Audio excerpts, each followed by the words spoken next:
Hello, welcome to another session with the Old Bandicoots. Over a conversation a couple of days ago, Narayan mentioned about how certain things don't change as to how you look for ideas. And he had an interesting take on how you can begin to get to the root of an idea. Yeah, I think we were talking about, how to Yeah, come up with fresh and fresher ideas.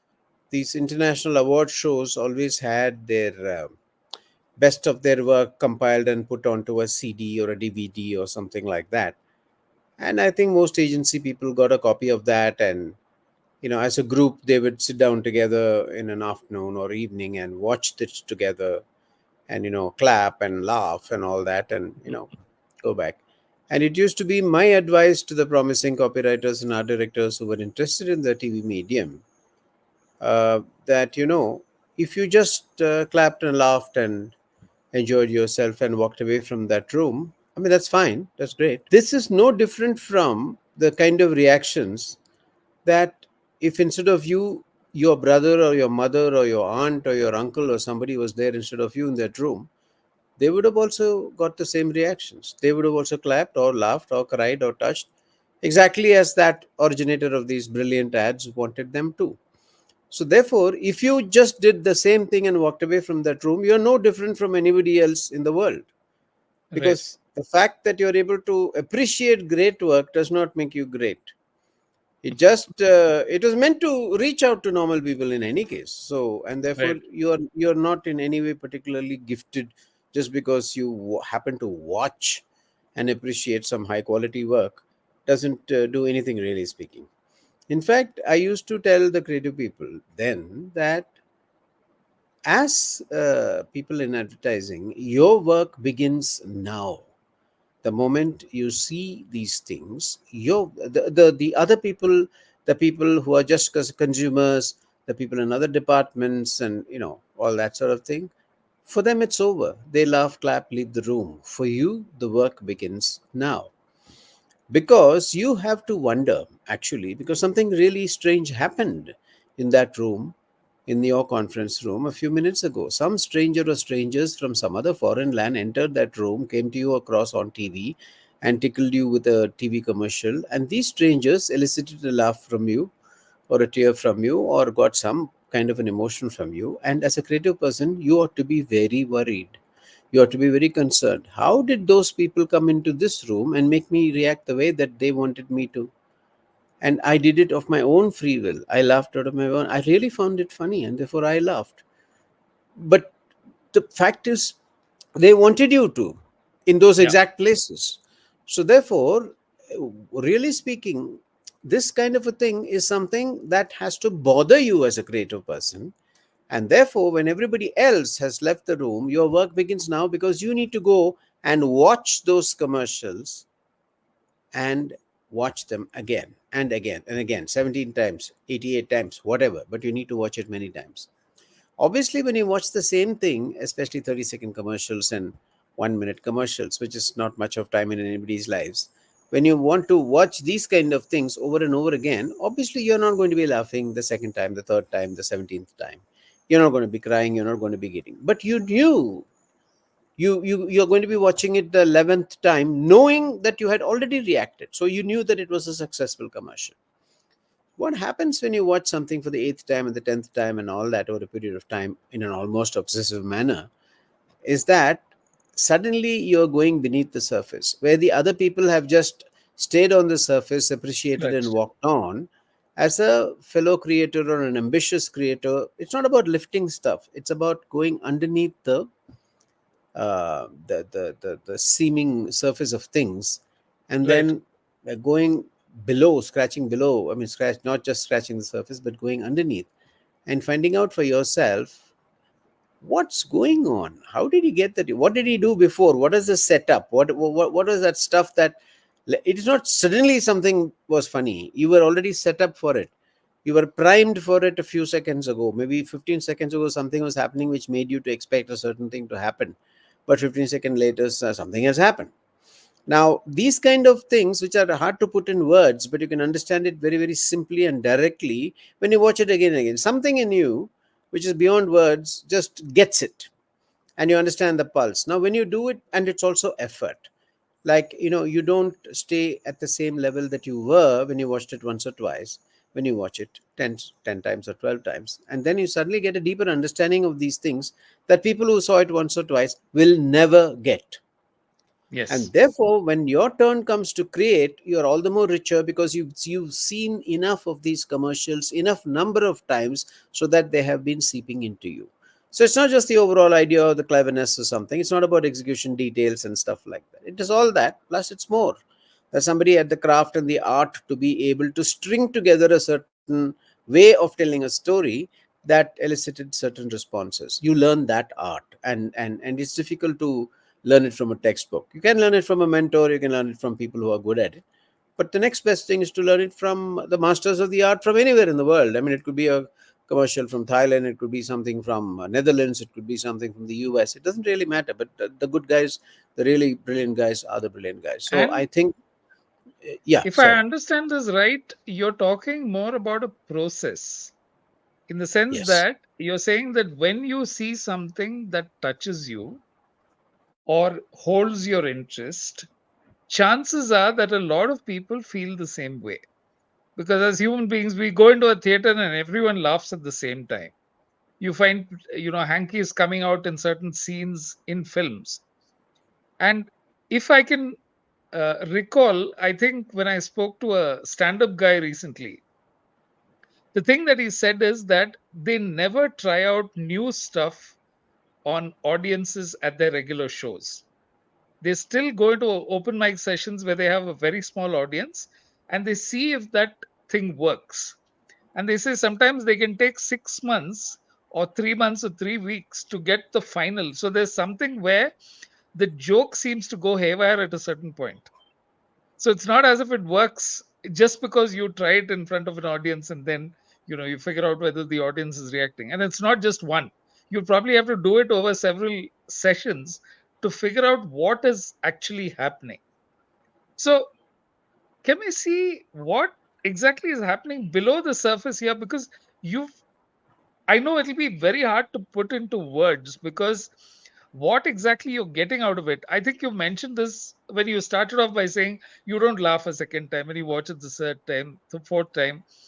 It's almost as if you're saying you have to you have to internalize this to the point where you say, "Hey, I know why this is particularly working," which could be just a small transition in the film.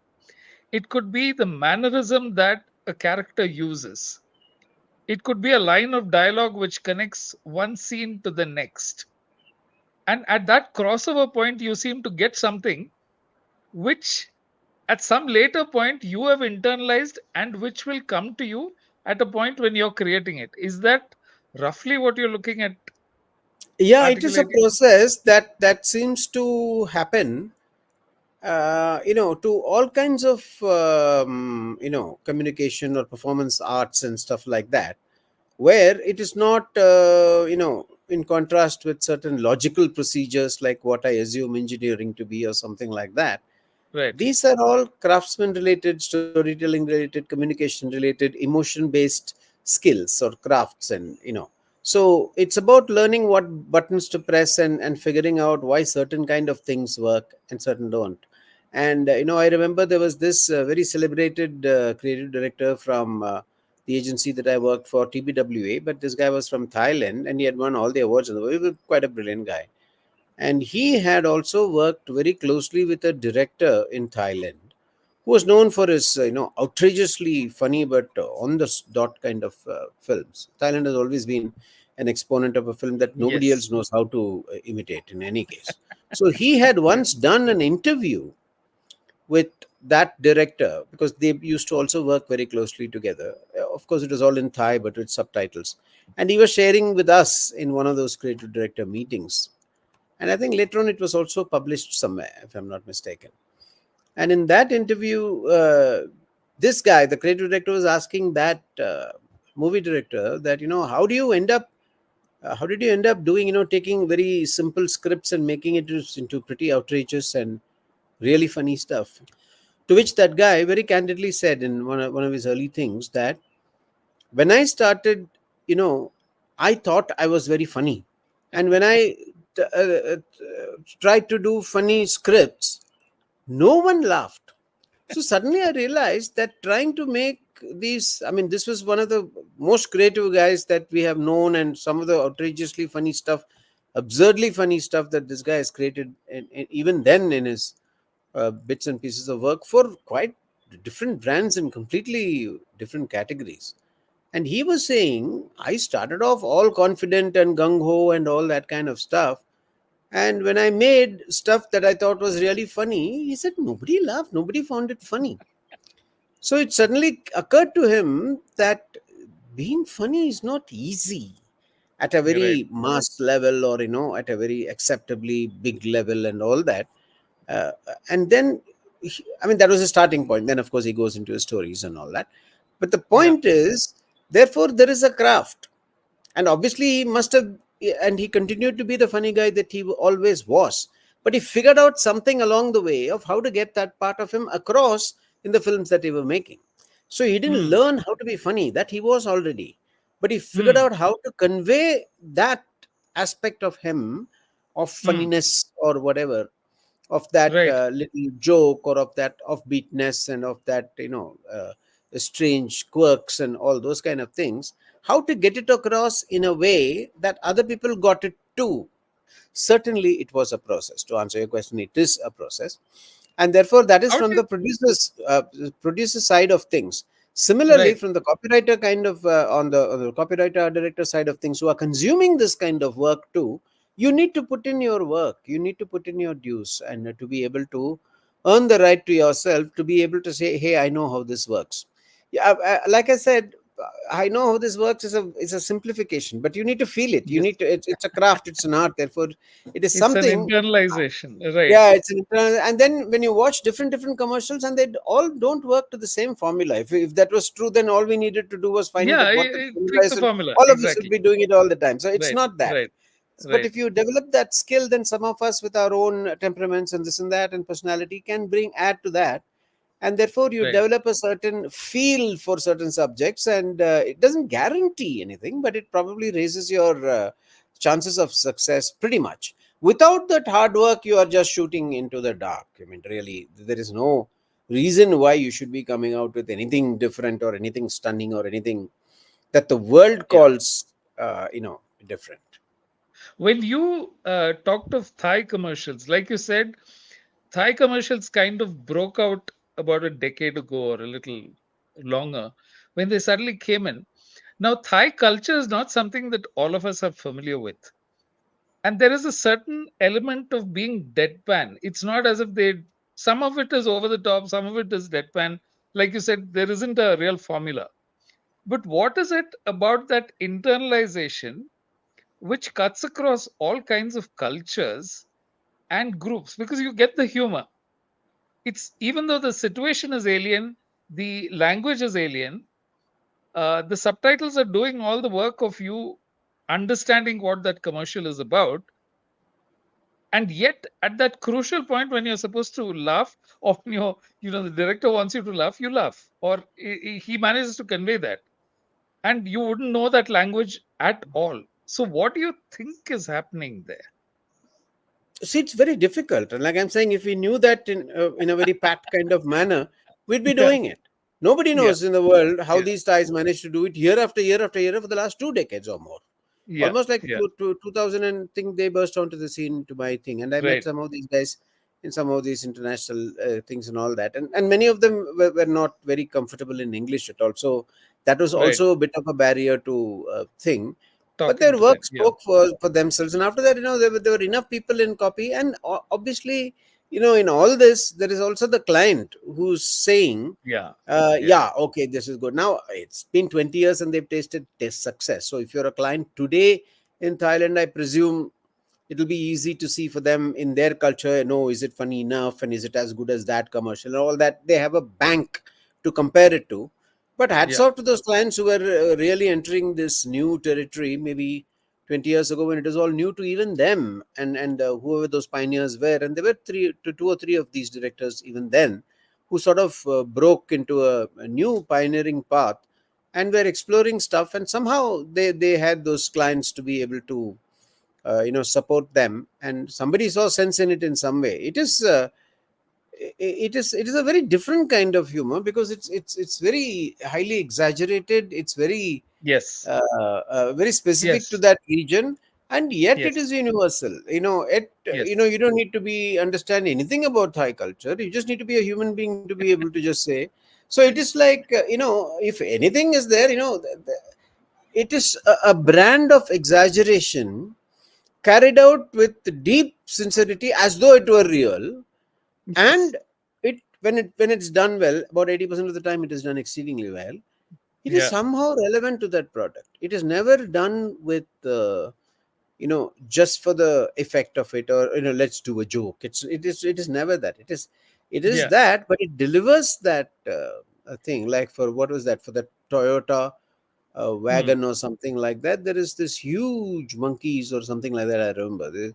And therefore there is a baby monkey which is playing with what looks to be a toy car, and it is just moving it around and banging it against a rock again and again and again, pushing it. And the Hmm. mother gorilla or something is watching it and saying, I'm telling you, they obviously there are no words, and therefore it's trying to stop playing. And this kid is looking at the mother as though to say, okay, I'm going to do it one more time, I'm going to do it one more time, and I'm going to do it. So it's about monkeys, but you know that this is how children, human, everybody behaves. What language is required to require that equation between mother child and mother trying to Right. control the child? Right. Right. And they'll get it. And then when the mother finally snatches that thing over there and tosses it over her shoulder and say, whatever, and Okay. takes the baby. And okay.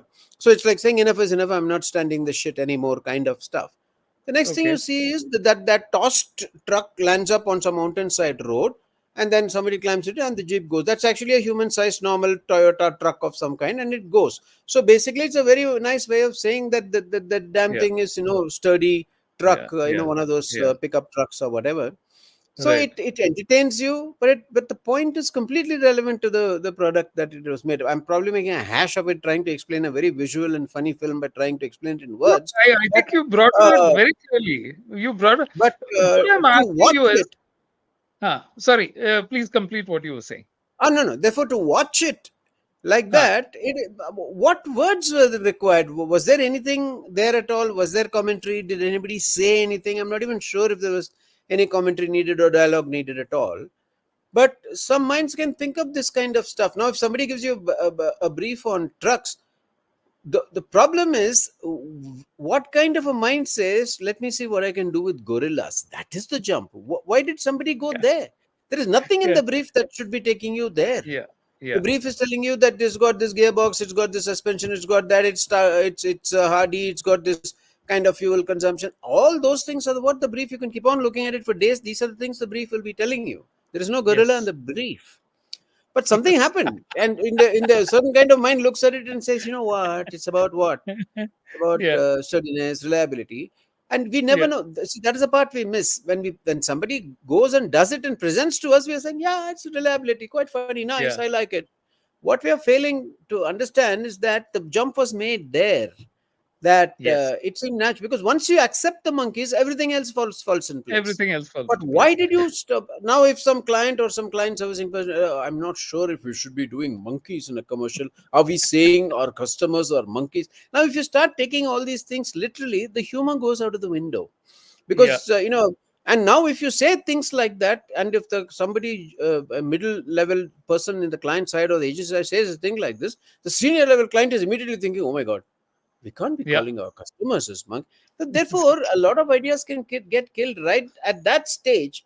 So the idea never goes there at all, which is why I'm saying Right. that in those early days, Thailand were blessed with probably clients who they didn't balk at the externalities of an ad. They realized Yeah. that it delivered finally what it was supposed to deliver. So no point telling the creative guys, please, stick to all Yeah. these rules along the way, kind of stuff, and also deliver me the same promise. That's a formula for Right. being boring.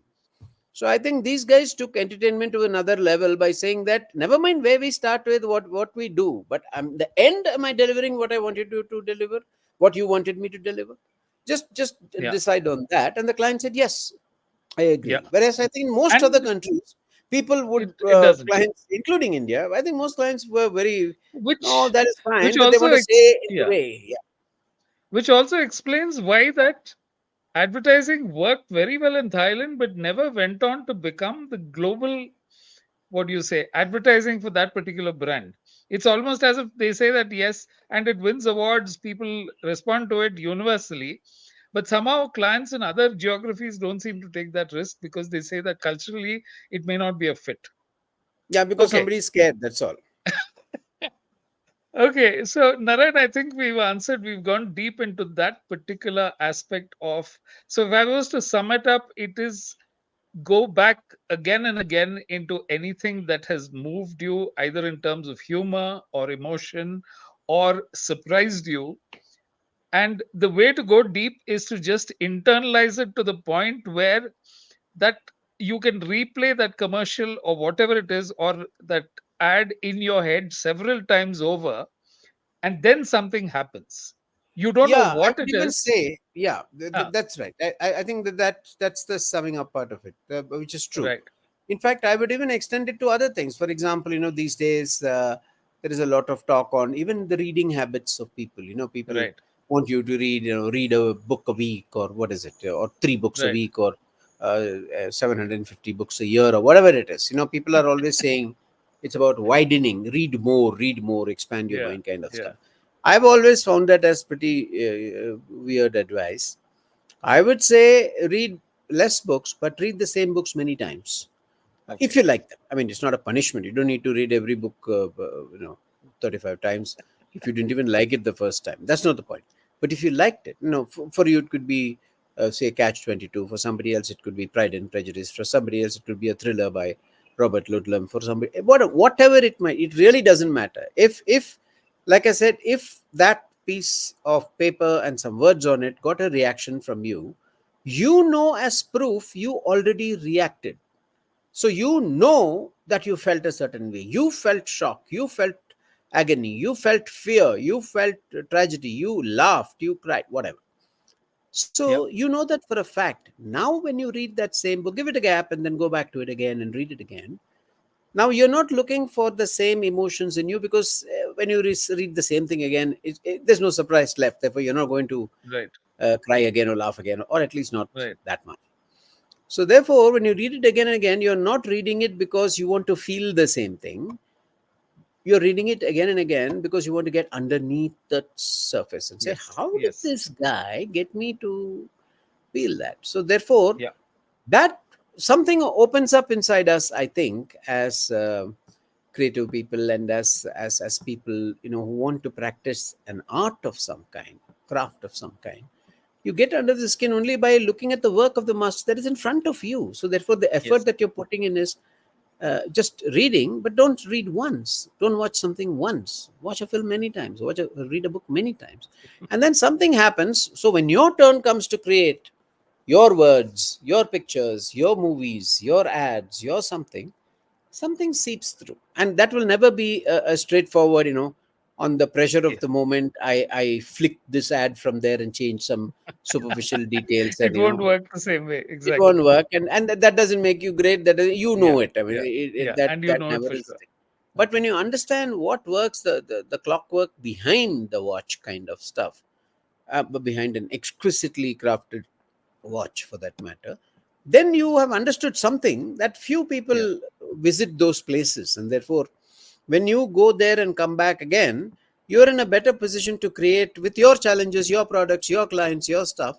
You're in a better position to understand because you are sort of leaning on the work of other people who have been through this trip. You're not alone. So therefore, you can go there, find out what they're, you're going there with your spanner and screwdriver and hammer and tongs and whatnot, and And you'll splitting figure it up out into your own tools for bits. success. Yeah, And then you're saying what's going on here, and then yeah, you figure out, yeah. oh, this is the way he led me. The what happened, why I cried on chapter number 13 end is because he's already set me up in chapter 9 about something Yeah. else, and those kind of little things. It's not always tricks, but these are Yes. devices by which authors can get stuff out of you. So you get Great. a direct feeling of all these things, and That's not copying. That is more like, you are understanding the tools of the trade. And of course, you being you, you will use it your way, because your experiences are not that authors. Your life stuff, your lived things are not that authors, Experience and is not, therefore, yeah. your circumstances are not that authors, and therefore your stories will be completely different in any case, but you're armed with these tools. Great. So I think that question has been answered at length and deeply. So if anyone out there is saying, how do you come up with great ideas? It is difficult. Here's one way to crack the walnut or to crack the puzzle. One shot is not going to break or crack the skull. You just have to keep at it and keep doing it. Thank you for listening.